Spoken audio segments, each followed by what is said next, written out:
So, biological old regime. This is, and there's other ways to think about this, but this is a world where energy is captured on a daily and then annual basis by largely plants catching solar energy. And then other plants and animals use the energy that plants transform solar energy into both nutrients and then into calories, and it forms the basis of both environment, ecosystems, and then ultimately it becomes the basis for humans. Because for us to get the nutrients that we need, we've got to eat plants and animals, and there's various ways of getting those things into our systems, but the most effective for most of the time, especially prior to 1800, we'll get to the changes that come after that, is by farming. And basically what we do when we farm is we remove plants that capture solar energy and produce stuff that we don't want, to put plants in there that capture solar energy and transform through photosynthesis the energy into sugars that we can use, and then also they concentrate nitrogen as well. So we're removing those that we don't want to plant those that we do. Now, we wouldn't have to farm if as a species we had not evolved with a peculiar inability. We cannot ingest and digest and get our nutrients directly from wood or from grass. We can't go out there and break a branch off of the tree out there and gnaw on it and get any nutrient out of that. We can't go out there and munch down on the grass, right? We're peculiar about that way. So we've got to get our sources of energy elsewhere, and we have to get our nutrients, and in particular I'm going to talk about nitrogen. So, and can you see this very well? Sort of. You can see this. And I'm going to be looking globally at things here. The world 1400 to 1800, generally understood to be the early modern period,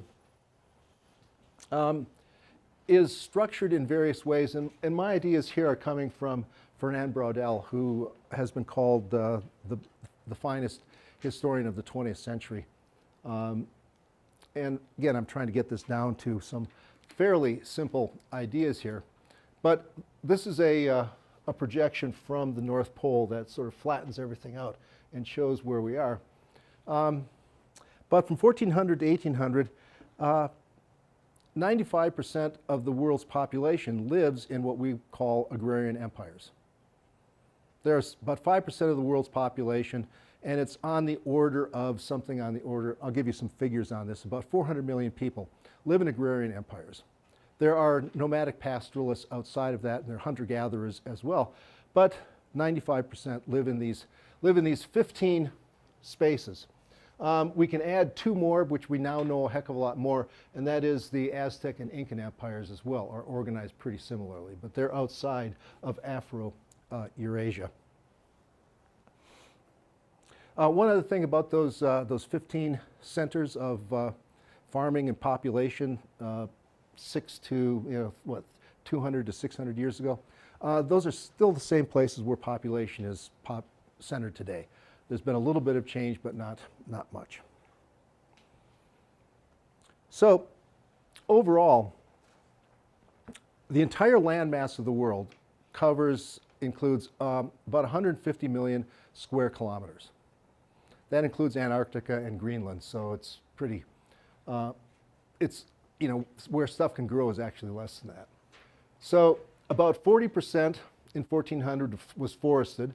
About 40% is grassland. So 80% of the global land surface is in a circumstance that we might think of as natural ecosystems of one form or another. Farmed land constitutes about only 10%, and then we've got cities and a few other things as well that make up about the rest of it.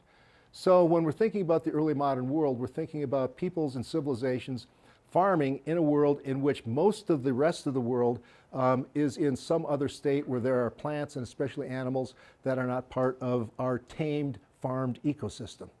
lions and tigers and bears. Oh my, grizzlies, take out a gun, right? Sorry, I'll try not to make any political comments. So we leave, a lot of space for wildlife. And most of the story of the 18th, of the early modern world, is the process by which human beings remove forest and grassland and turn it into farmland to support an increasing number of humans on the planet. And those parts of the world that have the largest amount and densest populations are those who are most successful in farming, in getting crops to concentrate solar energy that can be farmed, that can then give energy to humans, that can give families the confidence that if we have children, there will be enough resources available for them and for them to have children, and so that the future looks pretty bright, right? So that is part of what's going on. And as farmland is created to support us as a species, we're destroying the habitat of other species. And so there is a decrease over time with other species. And that's actually what this second group of documents is about. Our forefather, James Madison, a founding father, he's worried about what's happening to all these species as a result of farming. Okay, so world population, around 1,400. 95% of these are farming populations, as I said. Maybe 380 to 390 million people in 1400. And we'll see that that's down for about 70 million, maybe 100 million from 1300 because of the Black Plague. And we'll talk about that. But the most populous parts of the world are in Asia. And the Americas turned out to be a really interesting part of the world. Archaeologists and paleoarchaeologists are now reconstructing population numbers for the Americas prior to 1492. The early estimates were maybe 35 to 40. It's being pushed up to 60. And now there are many who think that the population of the Americas may have been between 70 and 100 million. So maybe up to a quarter of the world's population in the Americas before contact, which is significant given the fact that by 1600 there were only 8 million left.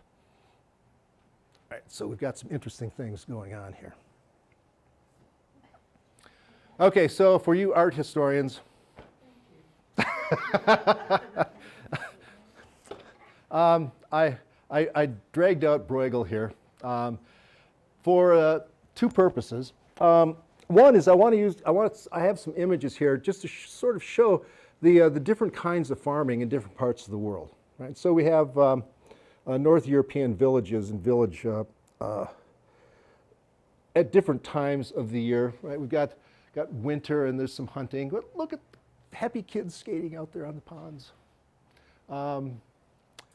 Harvest.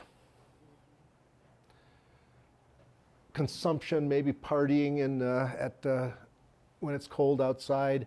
And then we have death and destruction down here. This actually was painted to be as I understand it, in response to the plague in the 14th century as to what could happen with the plague. Yes? Is the screen pulled down any further? Oh, sure, why not? There we go. And I've got some other images here. And the point here is that nearly those 95% of the world's population are existentially engaged in activities that have to do with farming and farm life and villages and village life. And so we've got Europeans and European villagers here. Now, the thing about agriculture is that you can gauge its productivity by seeing how much grain or something can you harvest for how much you put in the ground. So in other words, in Europe, this method of farming would put in 6 to 8 bushels of barley or wheat or whatever.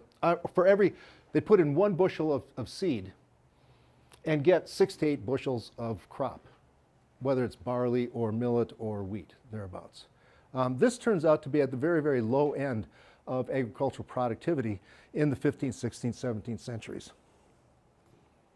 Chinese farming. This is from the Sung dynasty, water buffalo, rice, among other things. You can get all kinds of paintings of life in China and what it's like to be living in villages there.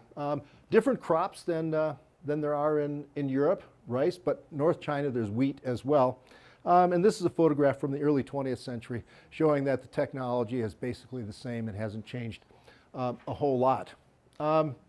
This is a map of China 2,000 years ago, which shows the population density of China 2,000 years ago. China had a population of 60 million people. And this population, which was the largest in the world at the time, was made possible not necessarily by rice farming, but by wheat farming. And just as a rule of thumb going forward as well, thinking about this, China's population at any given time constitutes between 1/4 and 1/3 of the entire world's population. So China's population in 2,000 years ago, in 2 AD, was 60 million people, and the population of the world was, in fact, about 240 million. And we'll see that changes a little bit at various times. So, agricultural productivity in China. For every bushel of rice seed that is planted, they get 20 bushels of rice.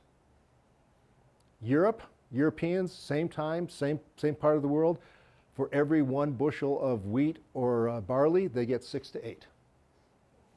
So you can say, well, the population is in fact going to be larger and more dense because there's more food available. And if you think this is something, oh, I'm going to got to do this. We're going to come back to this. Part of the reason is because Chinese farmers became extraordinarily adept at recycling nutrients back into the soil. Green manure, animal manure, pig manure, all of that, and then ultimately human waste as well is being recycled back into the onto the farmland. This is a funerary object from the Han Dynasty, which shows pigs suckling, or piglets suckling on a mother, but it's in a pig pen. And the reason why the pigs are in a pig pen is because so that the farmer can more easily collect the pig manure. Pig manure is pretty potent stuff, so you can do that. This is an outhouse in South China about turn of the 20th century as well, and that's designed to catch poop, so it can be spread on the countryside. And this is a photograph I took in 1994 in Beijing of a latrine, which as well is designed to catch waste and not flush it down the tubes like we've been doing for a long time, right? And to catch it. But this recycling of waste, human as well, begins to get to the question of maintaining the fertility of the soil. And I want to come back to that because it is really, really, really important. It's part of the nitrogen cycle. I'll skip through this. This is just more images from China of putting human waste onto the... Oh, I'll tell you one story about the human waste. Okay, so in China, many sources of fertilizer get to be in pretty short supply, but because the human population is increasing, humans are producing a considerable amount of waste. And farmers want to capture that. So there's stories about a farmer in Sichuan province who builds the biggest, most luxurious outhouse on a road that you can possibly imagine. It is big, it's beautiful, it's cushy, and he has a big sign out there, please shit here. You know, because what he wants is he wants to capture every plop that comes out of there. I'm going to come back to this in a more abstract way. Okay, so even though Chinese farmers over a very long period of time were very excellent in capturing nutrients and recycling them, by the turn of the 20th century, China's farmland is getting to be rather depleted of nutrients. And here's what happens, and I'll go into this a little bit more depth, especially with nitrogen. Plants need nitrogen to be able to photosynthesize solar energy into various forms of sugars. You can't do it without it. And also they make then amino acids.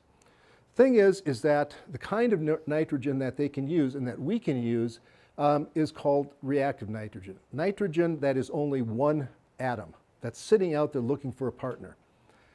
We breathe in, about 80% of the air that we breathe in is in nitrogen. But it doesn't react with us because it is in a molecule of 2 nitrogen atoms. And these atoms are so tightly put together, they never get divorced. It's really, really hard to get them divorced. So plants and animals like us cannot use nitrogen that is in a molecule. It has to be one singular one out there. Natural processes can create this it's called reactive nitrogen. Can create it by lightning strikes, that can do it. Some decomposition can do it. And then there are some plants that have bacteria in their root nodules that also naturally break nitrogen from its molecule form into reactive nitrogen. These are legumes, beans, various kinds of other peas will do that as well. But the point here is that nitrogen is limited in the world by natural processes. Until 1909, it could not be created. So the availability of nitrogen limits the availability of crops and the availability of food available for human beings. And this is another part of the story that we'll get to. Chinese farming deforested most of China by the turn of the 20th century and destroyed habitat for large numbers of species which have gone extinct or are on the edges. So let's stop for a moment at Tenochtitlan in the Aztec Empire. Yeah, I don't know. We could be in 1440s, 1450s, somewhere there along. This is Tenochtitlan in the lake. This is the center. This is where the city of Mexico City is currently built. And many of you know that the technology that the Aztecs use for growing crops is to make these platforms, these floating platforms, chinampas, and to put them out in the lake. And I don't know what this is actually showing. I guess those are trees, but you got other things growing here. I'm not an expert in all of that. But they could get 6 crops a year out of this system. And of agricultural systems on Earth, the Aztecs were the most productive. They could get 30 to 60 units of crop in a year from 1 unit planted. So it's the most productive in the world, more productive than China, and China's more productive than Europeans, among other things. And we don't know, I don't know much about the Incas, but the Incas also have an extraordinarily productive agriculture. So what we know is that the Incas have a vertical empire, and they've got potatoes that have developed the ability to grow at various ecosystems from about 2,000 feet above sea level up to 15,000 feet, right? And there's over 1,000 different species of potatoes. And so the Incas are very productive as well, although we don't know exactly how productive they are. I don't know if it's what the range of productivity is. Okay. Anybody use Charles Mann's book, 1491? You've used it? He's got some, it's pretty interesting in lots of different ways. But Mann cites a lot of this evidence that shows that the population of the Americas, based on this extraordinarily productive agriculture, may well have been up to 100 million people. And he also shows that what we think of as the Amazon forest as being primeval and not having had people in it, archaeological sites show that it may have been populated and densely populated, in fact, with people not farming but using the various trees and other things to to garden or have fruit trees and to be able to use all those resources. So it's really rather dramatic. And of course, got the Yucatan here, the American Midwest, and then the East as well. So, I mean, he shows the Americas as having been rather well used, and he calls these humanized landscapes. It's not all farming that we think of, but it's being used in various ways. Kyle, you had an observation? No. Okay. Yeah, population 40 to 70 million, maybe even more. All right, so even though there is this world of commonalities in the early modern world, 1400 to 1800, this world was a world of limits. And the material world put limits on what was possible. And there's many limits that are on there and that we can see, but it's a world that's limited by how much solar energy can be captured and used for human purposes. It's a world that's limited by the availability of nitrogen, and I want to get there a little bit. There are some other limitations as well, but I'm going to just skip over those for the time being and go to the nitrogen cycle. And here we go, science. You can make science fun. It's okay. I mean, and I'll give you a couple of ideas that you might be able to get your students, 10th graders, interested in this stuff. But there's a global nitrogen cycle, and I was hitting on that a little bit. And we as beings cannot exist without nitrogen. Without nitrogen, we do not exist. So nitrogen is our friend. It's our really, really important friend. And there's a cycle that gets it into the plant residue. Manure, and then we're going to come to fertilizer in just a moment as well.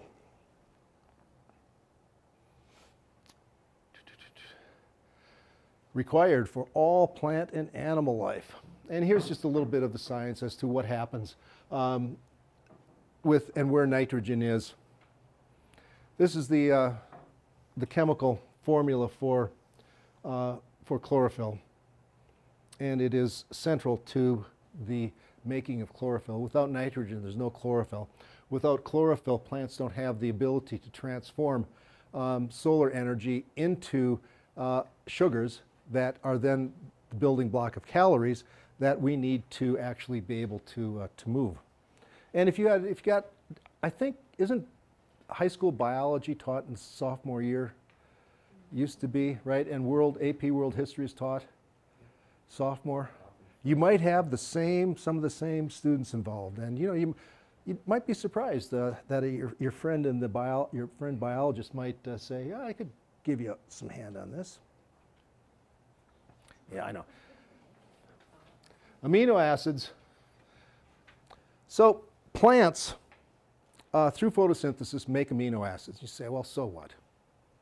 Who cares? Well, we care because, again, as a species, our bodies can make, we need about 27 different kinds of amino acids.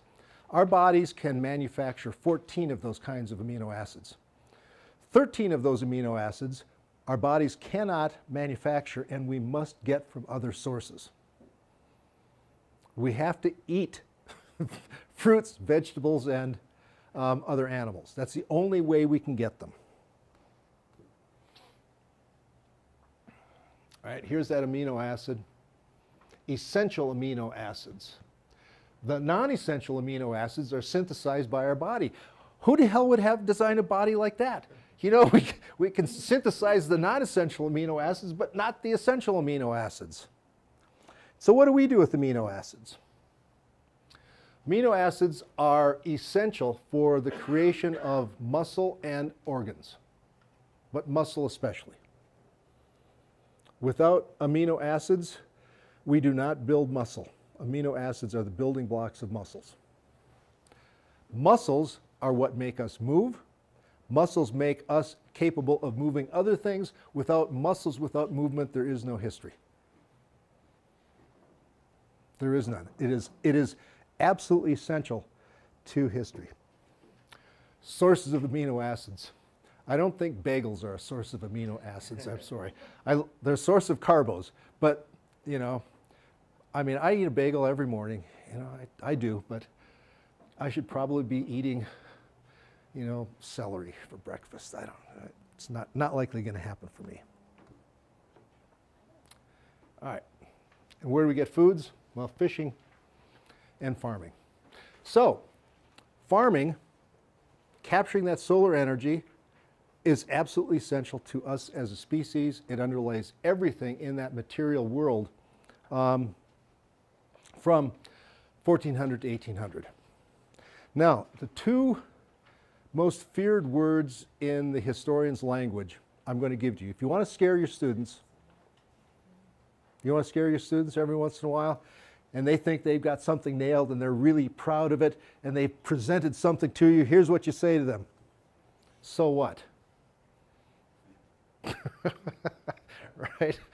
What difference does it make? So what if we need nitrogen? So what if we need amino acids?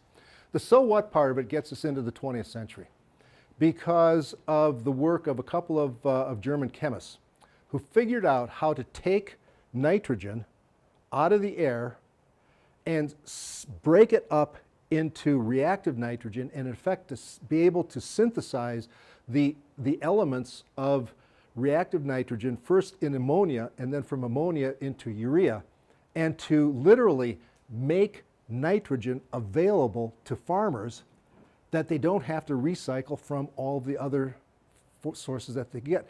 No more having to gather up horse manure and cattle manure or human manure. No more having to scrounge every little piece of scrap and throw it into the pond. No more of this. Rather, we can have, do we have a factory? I don't have a factory here. We can have a factory produce this stuff. And here's Fritz, who is the founder and the guy who came up with the idea of how to take nitrogen out of the air and to synthesize it into reactive nitrogen that could be the basis of chemical fertilizer. The stuff that you can go into any Home Depot and buy in vast quantities. So there are some pretty interesting consequences of this. One is that, as I said, the natural processes for creating reactive nitrogen create only a certain amount of reactive nitrogen in the entire world that's available for all plants and animals. Not just farming, but all plants and animals use that. In the last century, as a result of the Haber-Bosch process for synthesizing ammonia, human beings now manufacture and put into the air, water, and soil more reactive nitrogen than all natural processes combined. We have exceeded natural processes, not just simply in this one case, but one could say in lots of other ones too. So here's the production of chemical fertilizer over the last 100 years. And what this has done, of course, is if the limits of nitrogen in the biological old regime put limits onto humans and our population size, the lifting of those limits in the early part of the 20th century lift the limits on what is possible in terms of the numbers of humans that are capable of being alive on the planet today. And so not only do we have this increase in chemical fertilizer use, but we have a human population that first passed, got close to 1 billion people and only got to about 1 billion by 1820. This is not long ago, right? 1820. Oh, I just thought of that connection right now. The document I'm going to give you from James Madison is 1817. Yeah, coincidental. And I want to show you when I was born, yeah, it was many years ago, yep. About 1950, there were only 2.5 billion people on the planet. Because I was born, we've added another 7 billion. No, causation doesn't work that way, right? But population has increased by 2000, it was 6 billion. By 2012, I think we got to 7 billion. We're up to 7.4 billion today, something like that. And demographers predict that we will get up to 9.5 billion by 2050. In other words, in most of your lifetimes, and certainly in the lifetimes of your students, they're going to experience another increase in population of about 2 billion people. And all that is made possible by the smashing of the limits of what was possible, the limits imposed upon people and the structures of the world by natural sources of nitrogen was just simply shattered in the early 19th century by the industrial production of chemical fertilizer. Now that, of course, gets into the other part of the story, which you're going to have to deal with, and I'm not going to take it up, but what's the Industrial Revolution? You know, you got to be able to crank that one out a little bit and deal with that too. But this takes it to the present in terms of shattering. The biological old regime is shattered by these new production possibilities. We're no longer in the biological old regime. We're in a different kind of regime where it's not limited by the natural sources of nitrogen. It's not limited by many things. Population can increase rather dramatically as a result. There's other things that go into that. That has to do with national and international health care. It has to do with changes in demographics and the changes in the family and the relationship between men and women and choices for size, family size, and things like that as well. So it's not simply a smashing of the biological old regime by the industrial production of chemical fertilizer, but there's a whole complex of things that go into that. Yes? So before nitrogen came about, which I like to call pixie dust, so was Europe and China pretty equal? Let's start maybe in like the 1700s. Yeah. Before that, were they pretty equal in their production of agriculture as far as their capability? Were they fairly similar? Or was Europe doing better by the mid 1700s, or was China still ahead? No, China is still way ahead in terms of the relationship between the amount of grain planted and the amount harvested. But Europeans are paying a whole lot of attention to the ways in which you need to get these nutrients back into the soil. This leads to a couple of interesting directions. One is Germans, especially Germans because they're landlocked, but then the British as well and the French are scouring the world for deposits of phosphate, which is a rock and you can get it that way. But the other is for collections of guano, bird and bat guano, which is concentrated animal poop. Right? And so vast amounts of guano is discovered off the coast of Peru because there's some interesting, weird meteorological conditions there. Birds can poop on these islands for 1 million years and it doesn't get washed away because there's so little rain. It's big mountains of this stuff. We're there. Europeans largely depleted those sources by the 1870s. And there also caused a war between, not necessarily a whole war, but military tension between the British and the Germans.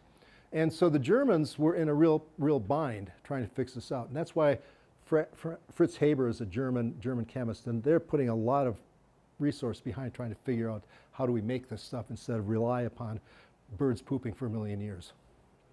Right? And so they're improving, and in England and elsewhere there's the entire phenomenon of improving landlords and landowners. You don't get that from watching Downton Abbey because they don't, you know, other than Lady Mary who knows something about agriculture, they don't care, right? But there is this whole phenomenon of trying to find ways of improving, but that all those improvements meet with the limits of what is made possible by natural processes. But those are just absolutely destroyed with the industrial production of nitrogenous-based fertilizers. Okay? One final thing before I give you some, okay, yeah, we're doing well. Before I make you work. Is that okay? Make you do some work? We're okay, yeah. That is, there are so many wonderful stories that come from all kinds of history. You know, you can tell these stories and they're fabulous. And I wonder why more people don't tell them in either fictionalized form or in movies or on the stage. Hamilton, you know, I mean, there's just really great stuff here for stories. And I've tried to interest students in doing a film script for Fritz Haber.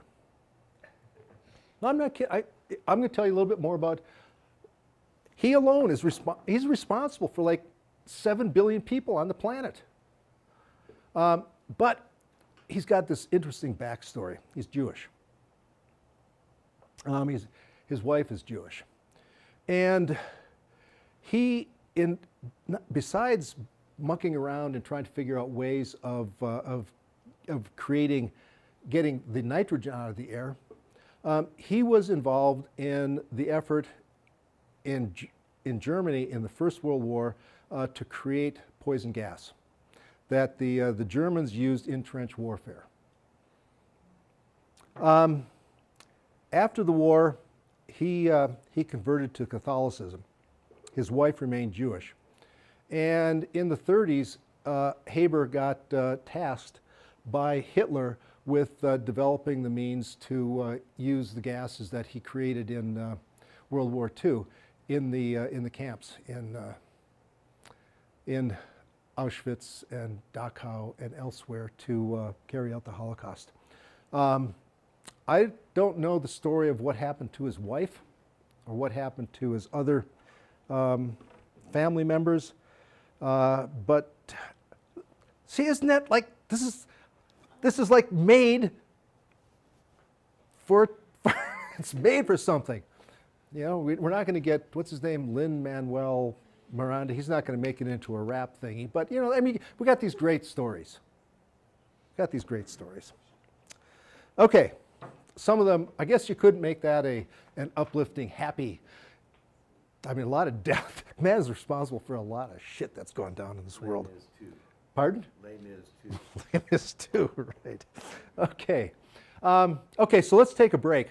And let's start with the first set of documents here. Let's get the lights back on, and so you can have some lights. Can you just, just touch the top button, I think. I don't know how they come back on somehow. There we go. They're warming up. Okay, so we'll get you together in groups of 2 or 3 at some point after you do some reading here. The first set of documents are really pretty small. And as I said, the DBQs that the AP that your students are going to encounter usually have a minimum of 8 sources. And I've got 3 in here, but you'll get the idea. And I didn't formulate the prompt as it would be in the AP. But we can sort of get an idea of this. It has to do with this biological old regime, the limitations on it, how and why some societies are more successful than others, and then, of course, the consequences of some of those successes. So the first document is from Chun Pu, who wrote about, this is about 1100 AD, thereabouts, during the Sung Dynasty. Excerpts from Chun on farming.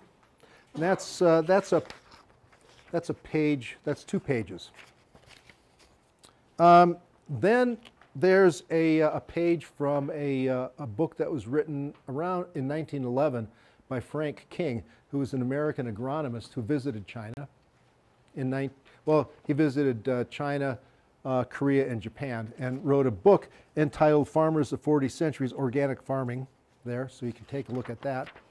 And then the last document that is in there is a map that shows China in the early part of the 20th century, that shows chief mineral deficiencies of Chinese soils by about 1900 or thereabouts. So the dark dot is nitrogen deficiency. Then we've got nitrogen and phosphorus, and nitrogen and potassium deficiencies. Those are the big ones. But the big one is is nitrogen. Okay? So what I'd like you to do is read through these, take a look at them, do a little bit of analysis about how would you approach using these documents to do an essay, or have your students prepped to do an essay using these that addresses questions of the life in the early modern world.